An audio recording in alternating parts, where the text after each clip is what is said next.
O Rio Grande do Sul foi colonizado apenas no século XVIII e, diferente do resto do Brasil, a maior parte dos negros foram trazidos de outras regiões da África, de linguagem iorubá.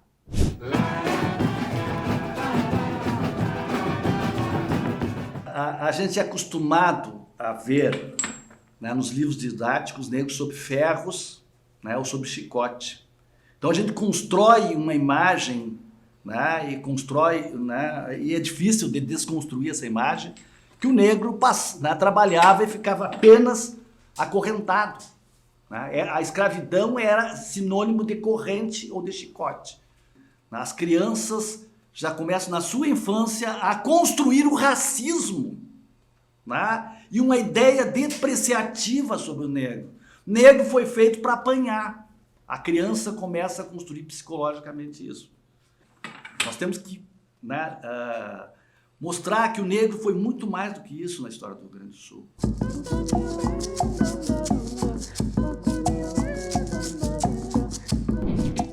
Chovia e a grande casa canoa portou.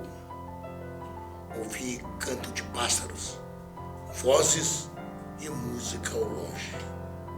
Numa pequena canoa, fomos para uma aldeia, onde nos aprisionaram.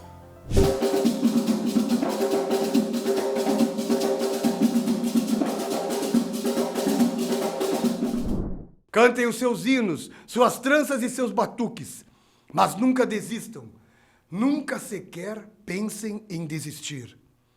Jamais sejam adubo, nem sola ou burro cargueiro. Sejam também esta pátria. Ela é também plantada com raízes de enxerto, mas ela também é sua pátria.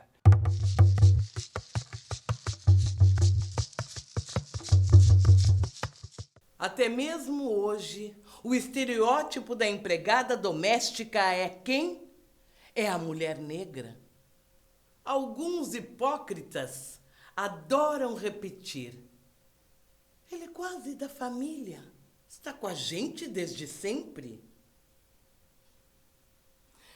Veio para cá pequena com a mãe dela, que trabalhou aqui.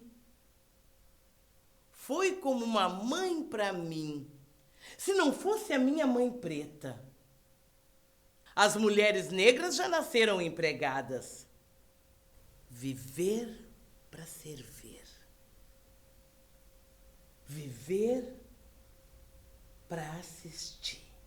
Assistir os patrões e suas conquistas.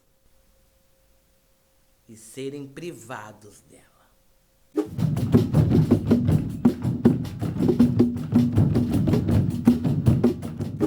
O Museu de Percurso, eu particularmente, eu enxergo o museu como uma ação, uma ação não só do movimento negro, mas do povo negro em Porto Alegre, buscando uma visibilidade na sociedade porto-alegrense e gaúcha.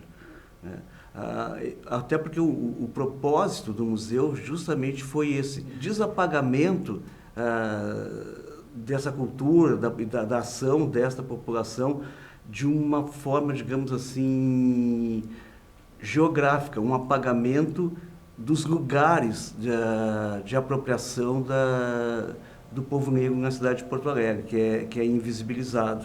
Assim, então, o museu ele surge, a ideia, o museu ainda enquanto pensamento, enquanto um conceito ainda, no fim da década de 90, a partir mais ou menos de 1998. Neste período, dentro da prefeitura, nós tínhamos uma Secretaria de Direitos Humanos e uma subsecretaria para o povo negro, que era dirigida pelo Lula, né, um militante muito conhecido, já falecido. Então, neste período, se buscava, através do movimento, a configuração de um centro de referência afro-brasileiro, que era chamado de CRAB. Então foram feitos 3 seminários com recursos oriundos da temática da cultura do orçamento participativo para discutir o que seria esse centro de referência e também a forma de viabilizá-lo. Eu me dei conta e coloquei para todos os outros militantes que havia um apagamento da memória negra na cidade de Porto Alegre e que era justamente um apagamento ligado a territórios.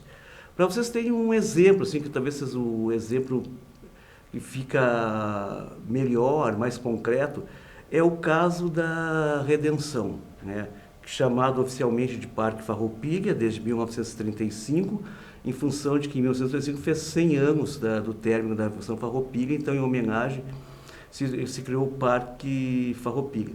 Mas o nome Redenção é um nome que está no imaginário da população porto-alegrense até hoje, né? Então, este nome vem de um fato ocorrido relacionado à questão da população negra em Porto Alegre. No ano de 1884, a Associação Partenon Literário, né, digamos assim, uma espécie de ONG da época, no século XIX, podemos dizer assim, ela fez um movimento que chamava Redenção dos Cativos. Então, em 1874, houve toda uma campanha para a libertação, com um conjunto de recursos, e uma campanha de mobilização para, ainda faltavam 4 anos para a Lei Áurea, né, de liberação de escravos em Porto Alegre.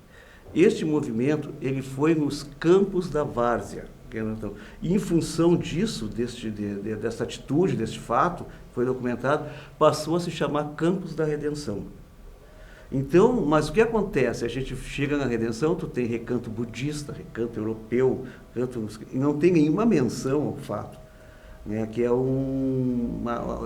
por alguns anos atrás tem uma pedra que já está meio esfacelada, no canto que quase ninguém vê, falando do Partenon literário.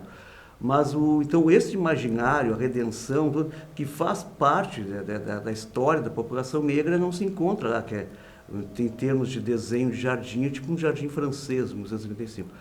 Isto, né, isso como exemplo, mostra que além da redenção, a gente tinha ali a colônia africana, para onde a parte da população negra se mudou depois de 1888, que é o bairro Montserrat, Rio Branco, né, a rua Álvares Cabral, que hoje é uma zona nobre da cidade.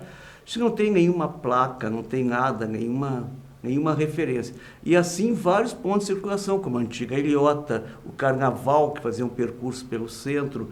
Então, tu olha aqui, a cidade, a memória da cidade, a história, também é constituída de memória material, né? Que é esse material? Nomes de rua, esculturas, arquitetura, desenho urbano, né?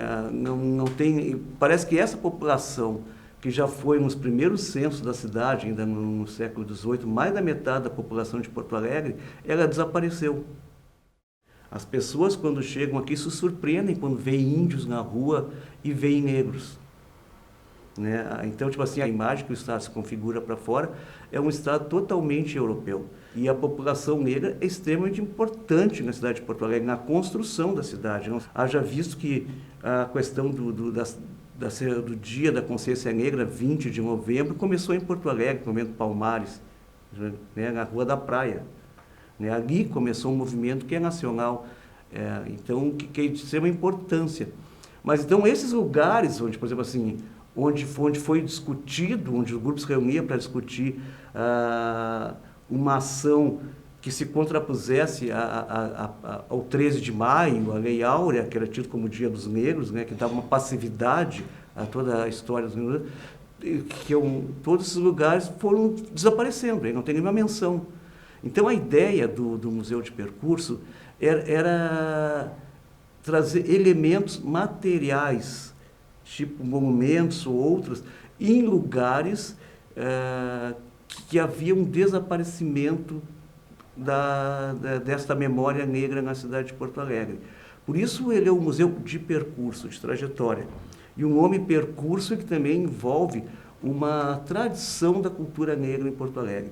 Até a década de 40, 50, o próprio Carnaval de Porto Alegre, ele tinha 2 reis momos.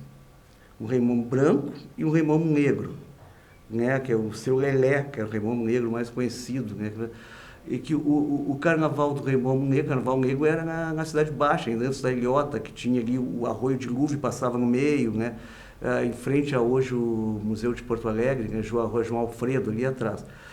E então, este rei momo começava o carnaval de barco, todo iluminado, né? Fazer as coisas. E não há elementos, hoje referências assim, a essa questão. Também o carnaval que passava ele passava pela Rua da Praia, fazia um retorno próximo da usina, então sempre teve grandes percursos.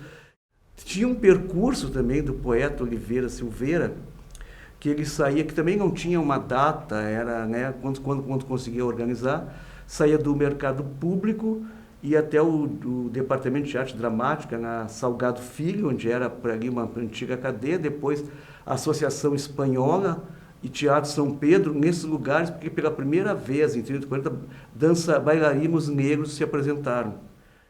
E uma coisa importante na questão também do museu é que em um determinado momento, enquanto se discutia o museu conceitualmente, ainda em meio a esses seminários para a formação do centro de referência, apareceu também a questão de fazer um museu em moldes tradicionais, né, que ia ter uma sede, um lugar, um acervo, né, um acervo referencial, esse tipo de coisa. Mas essa ideia não ganhou força, não foi uma ideia força em função de que eu coloquei a minha experiência, outros tinham a mesma experiência, a questão da autoestima negra que deve ser positivada. Porque se eu tiver um museu tradicional, que tiver uma história linear, isso é muito comum. Eu lembro de trabalho em museus, sempre que os museus históricos são muito visitados por escola. Eu já trabalhei no Museu Júlio de Castilhos também e outros. E eu lembro, e as pessoas viram e muitos dos militantes concordaram, que também já tinham tido a experiência, pelo menos como crianças, é que quando as escolas chegam e têm esses objetos ligados ainda à questão da escravidão no Brasil, é muito comum os alunos não negros, eles falam assim, olha ali vocês, apontando para a algema, para a gargalheira, falam, quer dizer, é uma coisa de criança, não tem, né? Mas a autoestima, que já é baixa, né?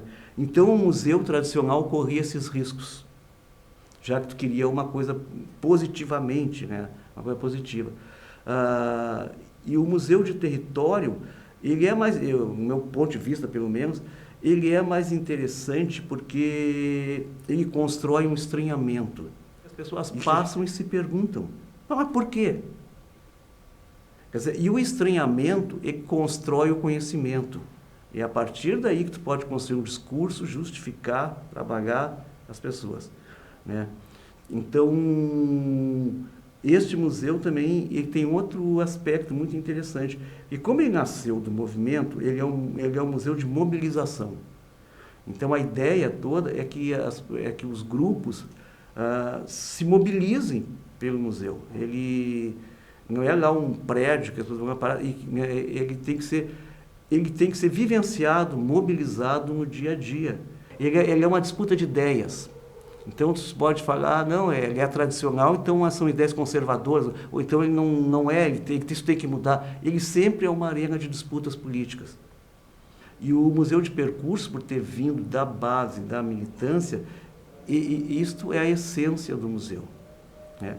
Então, o próprio tambor ali, que eu acho que é um primeiro elemento, ele é muito interessante, porque ele tem e até mostra a questão participativa, porque ele foi construído dentro de uma concepção posterior, que primeiro foi discutido que o museu teria que ter elementos materiais físicos, em função também de uma questão muito, acho que em todo o Brasil, mas muito relacionada ao Rio Grande do Sul, a questão da imigração. Porque todos os grupos que migraram para o Rio Grande do Sul, exceção dos indígenas que eram autóctones, os negros que não foram migrantes, vieram forçados, né? Todos os grupos, eles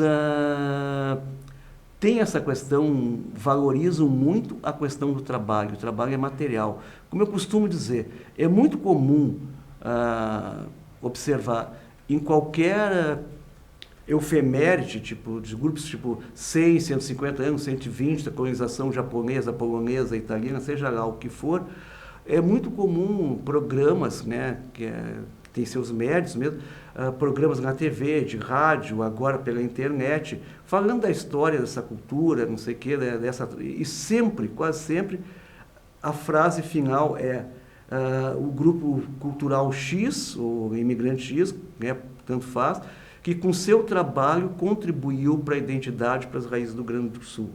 Quando é a questão dos negros, não é com o seu trabalho, é com a sua cultura. Né? Com a sua cultura.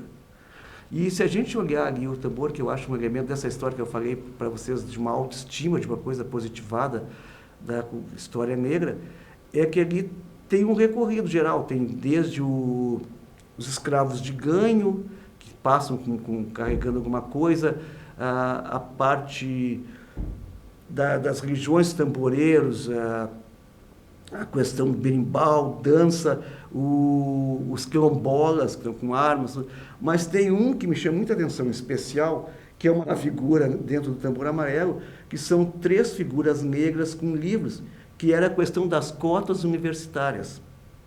Quer dizer, para negros, quer dizer, era um outro patamar, uma visão positiva, né, da etnia negra.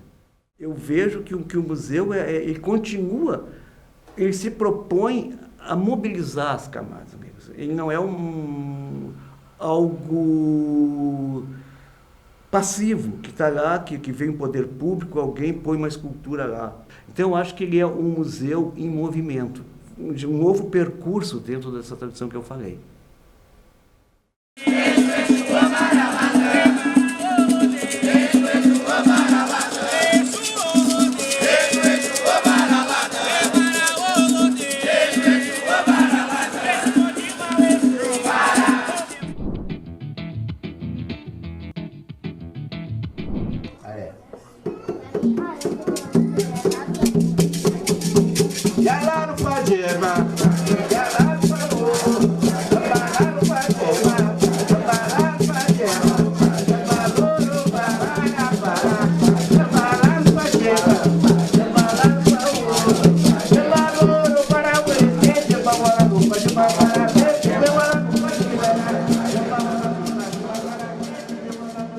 O areal da Baronesa.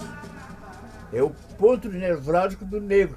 Mas nós morávamos no Pontos Pobres, naquela zona do Pontos Pobres, na Cidade Baixa ali. Então aquela parte do areal da Baronesa, da Rua da Marge, que é João Alfredo, na entrada da... Deixa eu lhe contar uma história. Porto Alegre, centro, não é? Quando estavam ainda fazendo o viaduto ali, como é a Avenida Borges, que estavam cavando aquele troço lá, naquela parte que já pegava da Borges para lá, ali já era areal da Baronesa, já era Cidade Baixa, como ele chamava. É na parte praia, né, do centro para lá, sim, do centro para o bairro, né? Então, João Alfredo, José do Patrocínio, que era a antiga Rua da Margem, e a Rua da República, essas ruazinhas todas que pegavam assim. Então, como é que era Porto Alegre? Prestem atenção. Isso aqui é o centro de Porto Alegre. Descendo a Avenida Borges, ali já era a Cidade Baixa. Então, aqui onde é aquele cinema que tem ali, Cinema Capitólio, dali para lá já tudo era Cidade Baixa. Só que ela vinha só até ali. Porque ela vinha assim, ó, depois, ela vinha até a Borges, da Cidade Baixa, aqui ela já entrava na João Alfredo, ó. Praia já não tinha mais, porque não tinha saída aqui. Era água, não tinha saída aquilo ali. Então o escape por ali era justamente pela João Alfredo. Então pela João Alfredo a senhora vinha até a Rua da República. A Rua da República tinha uma ponte, um pontilhão de madeira que passava por lá para os pobres, que ele não dava passagem, era um arroio. E hoje, nesse arroio, fecharam, né? Então ela vinha até a Praça Garibaldi, que o bonde fazia a volta em direção ao Menino Deus. Para lá não tinha nada, não passava nada. Vinha até a Praça Garibaldi. Quando chegava na esquina da João Alfredo, que chamava-se Rua da Margem, com a Praça Garibaldi, aí dobrava para a esquerda, para a direita, que era Getúlio Vargas, né, que chamava-se 13 de Maio, é o nome daquela rua, era 13 de Maio. Ali tinha um outro pontilhão. Estava vendo que está isolando a ilhota está ficando ilhada. Bom, seguindo ali, tinha um colégio, a Barão do Gravataí. Da Barão do Gravataí, ela descia até justamente lá na Cidade Baixa. É a Barão e a Baronesa do Gravataí, onde era o Ponto dos Pobres, tudo aquela parte ali. Então ele vinha fechando aqui, ó. Quando chegava na André Belo, que era na 13 de maio, tinha outro pontilhão que não passava. E seguia essa farra. Aí descendo a 13, ele vinha até a esquina da 17 de junho, chamava Rua dos Cachorros, né? 17 de junho. Tinha um outro pontilhão lá embaixo, que não passava. Então, de maneira que o areal da Baronesa era tipo de um arquipélago. E aqui era um riacho, que era esse tal de Arroio de Luz, que você sabe. Que era um riacho que, tanto que quando enchia, para passar só de bonde, passava de bonde por cima ali. E a ilhota era do outro lado da Praça Garibaldi, que hoje é o Tesourinho. Era uma ilhota mesmo, né? Era uma ilhazinha pequena. Com esses olhos assim, vejo tudo isso aí. Na Restinga eu cheguei em 80. Fazem 29 anos que eu estou aqui. E eu não conhecia a Restinga. Eu vim para cá em 80. Mas foi uma surpresa muito grande que quando eu cheguei na Restinga, o pessoal, os restingueiros que a gente chama, era justamente um povo que se conhecia. Ilhota, Areia da Baronesa, aquele pessoal que eles foram recrutando e trazendo para cá, né? Foram despejando para cá. Então tinha muita gente ligada com a gente, conosco, do Areia da Baronesa, dessas coisas religiosas, né? Africanas e tal. Eu vivi muito antes deles, que sou mais velho, mas foi sempre assim, a nossa circunvizinhança era ao redor da ilhota e Areia da Baronesa, não é? Era nosso chão, que era o chão de crioulo, era o chão de negro. Era senzala, né, Barão? A não ser... Era senzala. Era uma senzala. A gente está falando da história dos velhos, Mais né? velhos, isso. A Joaquina, a avó Joaquina, a avó Massimiana morou ali. Quem mais, Borella? A da China. Avó Diolinda. A Diolinda. A avó Diolinda. A avó... Emília. A parte de Emília era mais embaixo. Também era... Mas era do... A Emília não era na Santana? Não, depois é que ela passou para Santana, mas... Naquela parte de lá da Santana. Isso. Olha, aqui era tanto batuqueiro que eu já não pegava. Na ilhota.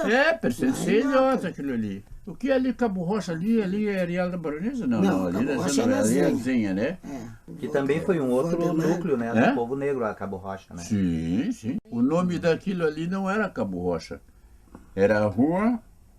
Era a zona de meretrício. Graças a Deus, né? E ela tinha dois números, ela vinha até a Zenha. Da Zenha para lá, da Zenha para lá. Nome. Aí nós íamos até Santana, né? Que tinha outro nome.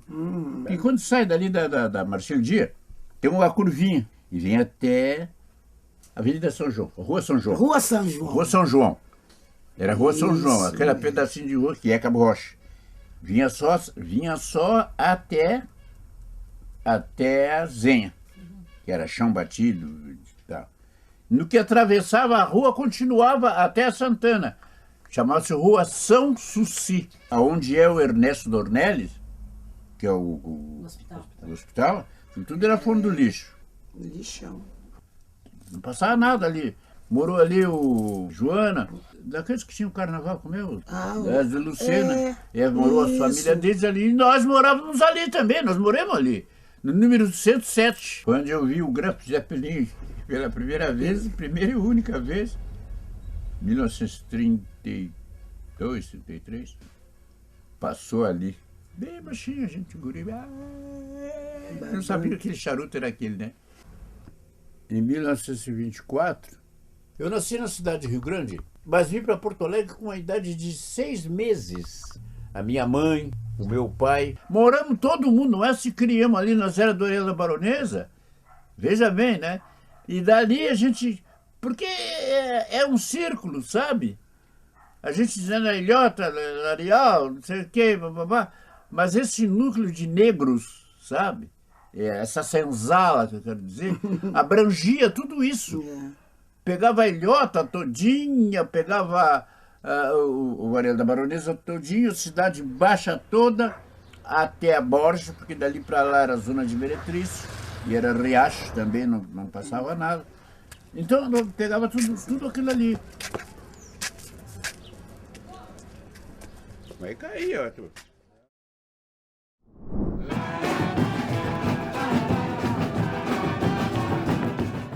Nós temos, tanto no livro didático, mostra o negro assim, tá? Como nos museus. No nosso Museu Júlio de Castilho, o Museu do Rio Grande do Sul, a única exposição que nós temos do negro lá é o negro escravizado. Então, como pode passar na cabeça de um branco ou na própria a construção da autoestima de um negro, né, que ele foi negro livre também, na construção da história do Rio Grande do Sul, que ele também foi peão livre, né, na ocupação dessas terras aqui no Sul. Né? É inconcebível, né? Nós temos que reescrever essa história. Então, nós vamos encontrar negros, peões livres, né, donos de tropa de mula, tá? Levando as mulas, né, do sul do Rio Grande do Sul ou do Uruguai até Sorocaba.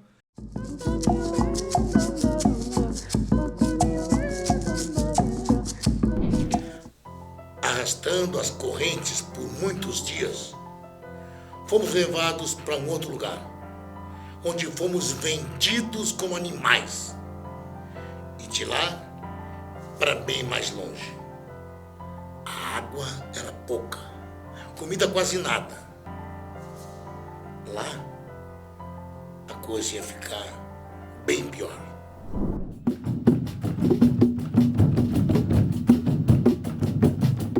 Sem favor e sem pedir, respirem o ar da liberdade de respirar, o ar de oliveira silveira, e os caminhos que parecem sujos, os becos de lama em dias de chuva, e décadas e séculos de esgoto a céu aberto. Nem poeira tem, mas tem as pedras pisadas do cais, a glória, a farofa, a cachaça e as baleias.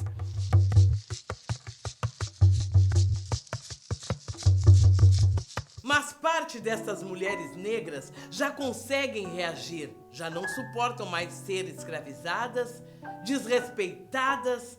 E essas mulheres agora cantam, projetam, dirigem, administram e fazem tudo o que quiserem. E ensinam outras mulheres e se unem e lutam e gritam bem alto. Gritam por seus direitos.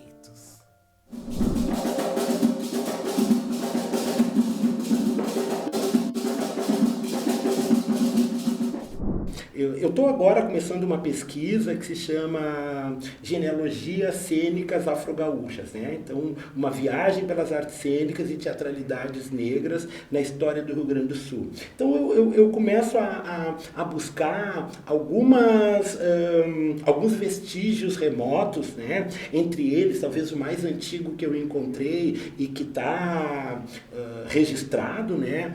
É a obra do Arthur da Rocha, né? Arthur da Rocha nasceu na cidade de Rio Grande, né? Lá no sul do Rio Grande do Sul, em 1859, e ele teve uma produção extremamente prolífica, né? Ele foi um jornalista que escreveu para diversos jornais, mas ao mesmo tempo ele foi um realizador teatral. Ele era dramaturgo, escreveu diversas peças que foram publicadas e encenadas, né? Acho que isso é um dado extremamente importante, né? Porque isso é pouco contado na historiografia contemporânea do teatro gaúcho, né?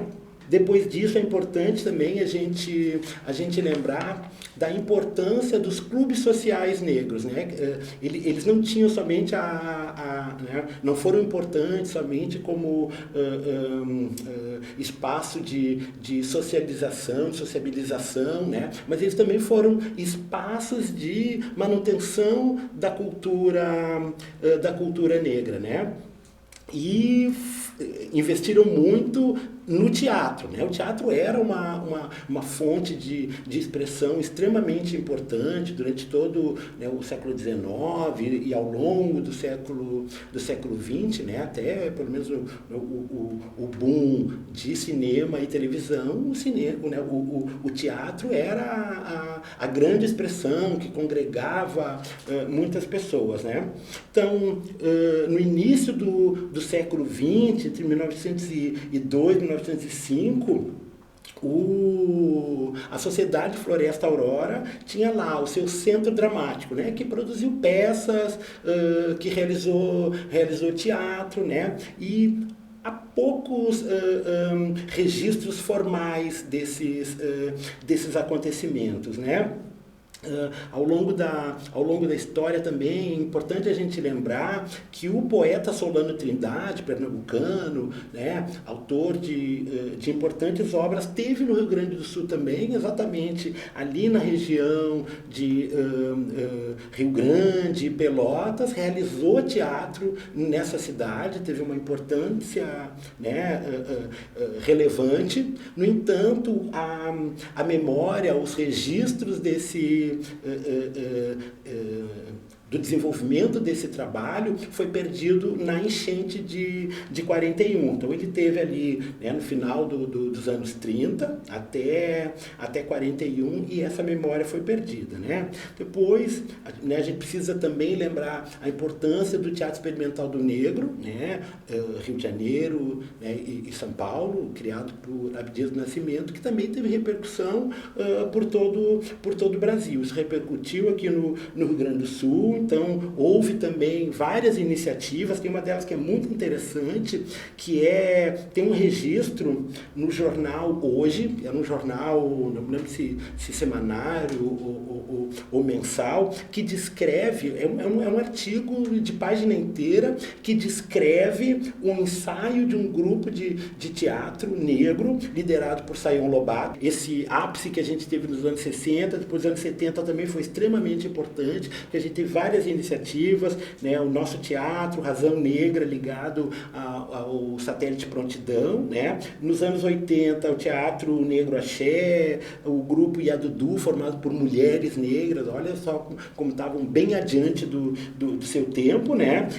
E depois parece que tem assim um certo hiato, né? E a partir dos anos 90 e anos 2000, a gente também tem uma retomada, a gente tem o grupo Raízes da África no final dos anos 90, e depois, no início dos anos 2000, né, é criado o grupo Caixa Preta, não é? É um grupo que eu integrei, que eu criei junto com Vera Lopes, com Márcia Oliveira, né? E depois outros artistas passam a integrar o grupo. A gente teve uma importância muito grande, realizou alguns espetáculos, não é?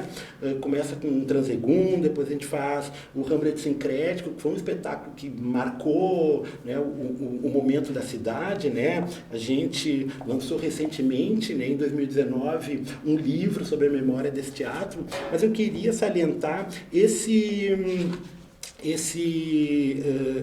programa, revista, e que tem um texto, né, que eu pedi para o Oliveira Silveira, e que ele escreve sobre ele destaca uma linha histórica do teatro negro no Brasil e no Rio Grande do Sul, e que foi extremamente importante para mim, né, como artista e como pesquisador de teatro também, que me levou a essa indagação sobre essa trajetória que chega até até os dias de hoje, né, a partir de 2002, com o grupo Caixa Preta, mas depois disso, sobretudo depois de 2010, a gente começa a ter o nascimento de diversos grupos de teatro negro aqui no Rio Grande do Sul e também de grupos de dança, né? Mas aqui foi muito, muito fundamental. Eu quero só, assim, para encerrar, contar uma historinha, né? Eu achei magistral essa linha do tempo que ele faz, e eu disse para ele, mas quem sabe tu escreve sobre isso, né? Resgata a nossa história. E ele me disse assim, não, Gessé,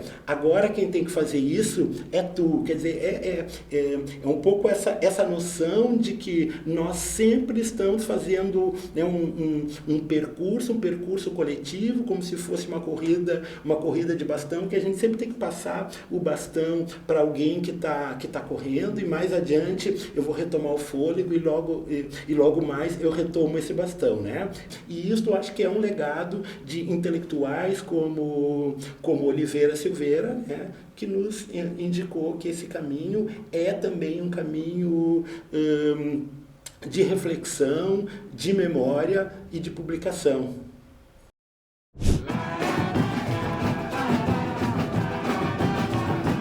Como era um bom músico, excelente músico, ele vai para o Rio de Janeiro e entra na banda do Exército Imperial. Participou do Clube Floresta Aurora, que se organiza lá. Além do hino, ele compõe várias peças musicais, principalmente autos religiosos, porque ele era muito católico. Participa também politicamente na cidade. Então, para um homem ser filiado a um partido, ele teria que ter mínimos de recursos. E ele participa do Partido Conservador. Ele é monarquista. Ele não é republicano. E talvez seja esse o motivo que os republicanos brancos da época, no final do século XIX, os republicanos da geração do Júlio de Castilho, tenham ilameado a história desse negro, a fantástica história desse negro, porque ele era um monarquista convicto.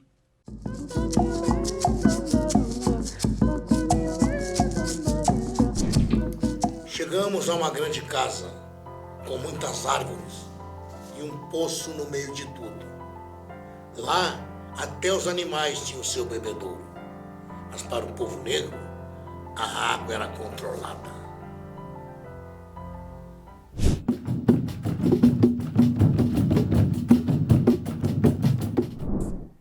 Chorem que suas lágrimas adubarão a terra dos inocentes, e ali nascerá sua nação mais justa e pioneira. Chorem e suem suas canções de amor e protesto. Cantem e dancem suas canções e danças com a terra e o mar, com o céu e a mãe África, com as memórias e o futuro.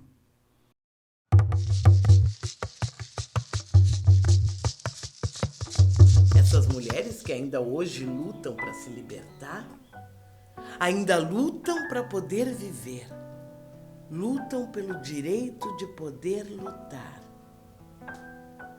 poder estudar, lutam para salvar os seus filhos, filhos que são alvos da polícia, lutam para praticar a sua religião, cantar as suas músicas, usar as suas roupas, lutam por cabelos, lutam para não ser agredidas ou mortas por seus maridos e companheiros. As mulheres negras lutam por cultura.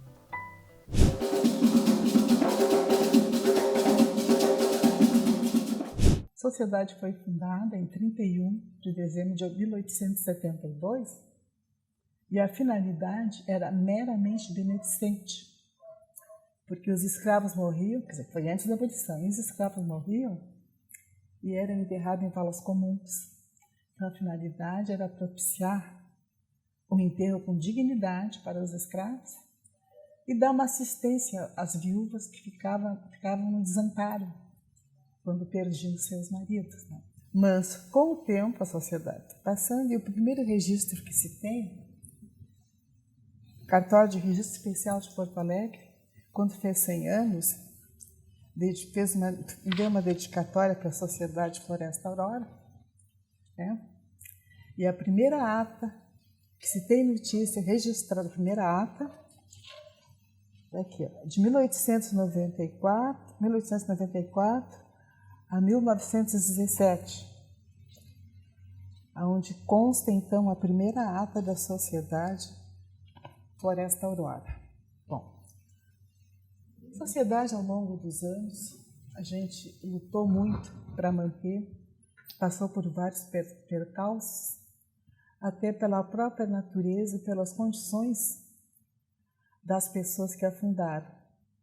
Foi praticamente uma valentia, uma galhardia levar a sociedade avante. No século passado, onde os fundadores tinham poucos recursos, e ela subsistiu e cresceu em razão da dedicação dos diversos presidentes que aqui passaram. Eu tive a honra de presidir a Sociedade Floresta Aurora de 2010, com reeleição em 2012, e a gente cria raízes aqui, é como se fosse um pedaço da gente, a sociedade da gente. Nós estamos ajudando a crescer e, graças a Deus, ela está crescendo, ela está de pé. Passou momentos extremamente difíceis, mas atualmente está se firmando, que as mesmas pessoas que batalharam continuam aqui batalhando. E a nossa preocupação é em criar lideranças jovens para seguir levando a sociedade adiante conforme nós vamos até agora, né? Que nós temos aqui agora a recreação, beneficência, nós entregamos rancho na circunvizinhança, nas pessoas carentes, nós fizemos o Natal das crianças e outras atividades. Enfim, proporcionar a todos uma vivência do que é a sociedade em termos culturais, beneficentes, né? Recreativos. Não é só recreativo, o cultural importa muito, porque aí conta a história da sociedade desde que ela nasceu. Então, é muito importante as pessoas saberem de onde ela veio, como se criou e como ela subsiste. Porque normalmente as pessoas que não conhecem chegam, tem uma festa, vem, depois outra festa, mas o problema não é só a festa. A sociedade existe como instituição, como a segunda sociedade mais antiga de Porto Alegre, né? E Sociedade de Negros, talvez a mais antiga do Brasil. Tem-se notícia de uma sociedade no interior da Bahia, mas registrado com ata é a Sociedade Floresta Aurora, que a gente praticamente vive, ama, se dedica, e de uma certa maneira, como dizem alguns, acaba se apossando. A gente não se apossa, a gente faz aquilo que a sociedade está precisando, que acha melhor, aí acabamos assim ficando praticamente, não vou dizer donos, mas proprietários de um bem que a gente quer manter. E muitas vezes nós fizemos a sociedade, nós construímos e nós levamos adiante até com doações e às vezes com recursos do próprio bolso dos diretores, né? Então, estando aqui, tomando conhecimento, conhecendo as raízes, as pessoas se motivam e se engajam trabalhando aqui. E tem muitas pessoas competentes, cultas, e que não vêm aqui, ou que não se interessam por essa parte da nossa comunidade, da nossa sociedade. E nós temos que buscar essas pessoas, não são essas, outras também. Seja qual for a condição social. O importante é que estejam aqui, que saibam quem é a sociedade, o que se trabalha e o que se pretende. É muito importante isso, o sócio aqui, para levar adiante esse bem da cultura negra que se chama Sociedade Floresta Aurora.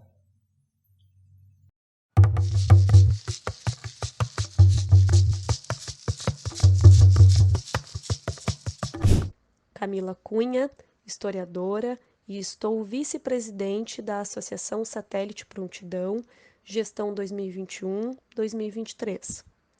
O associativismo é uma prática que a comunidade negra congrega desde a escravidão. A comunidade negra criou com as Irmandades de Homens Leigos, a imprensa, os clubes sociais e associações beneficentes espaços de socialização, promoção de articulações políticas sociais e a exaltação de sua cultura. Nesse campo fértil, em 20 de abril de 1902, surge na capital do estado a Associação Satélite Porto-Alegrense, instituição criada por negros para atender às demandas dos seus pares. A associação se atentou aos cuidados educacionais de seus sócios, chegando a prestar trabalho de alfabetização.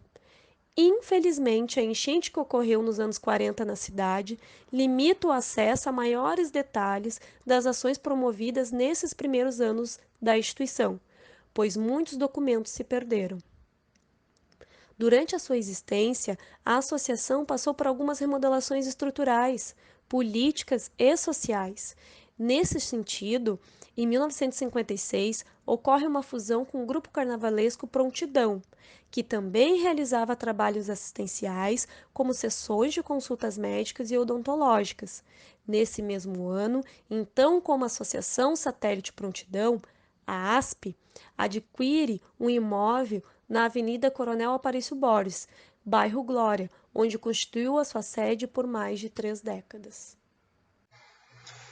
Meu nome é Richard Evandro Guterres Alves e sou atual presidente da Associação Satélite Prontidão, eleito para o triênio 2021-2023, juntamente com as senhoras Camila Cunha e Zila Farias.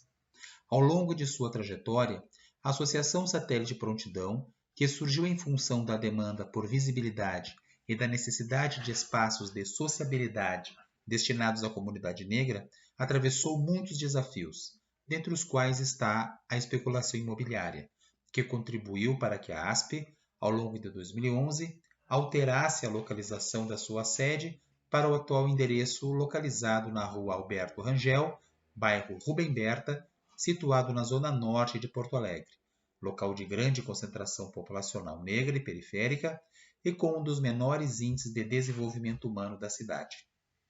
Neste novo território, a ASP prossegue corroborando para o desenvolvimento da comunidade negra, promovendo e divulgando suas contribuições culturais e a sua história, bem como tem lutado de forma veemente para manter o clube aberto e atuante, mantendo as condições mínimas para atender o seu público e a comunidade no geral.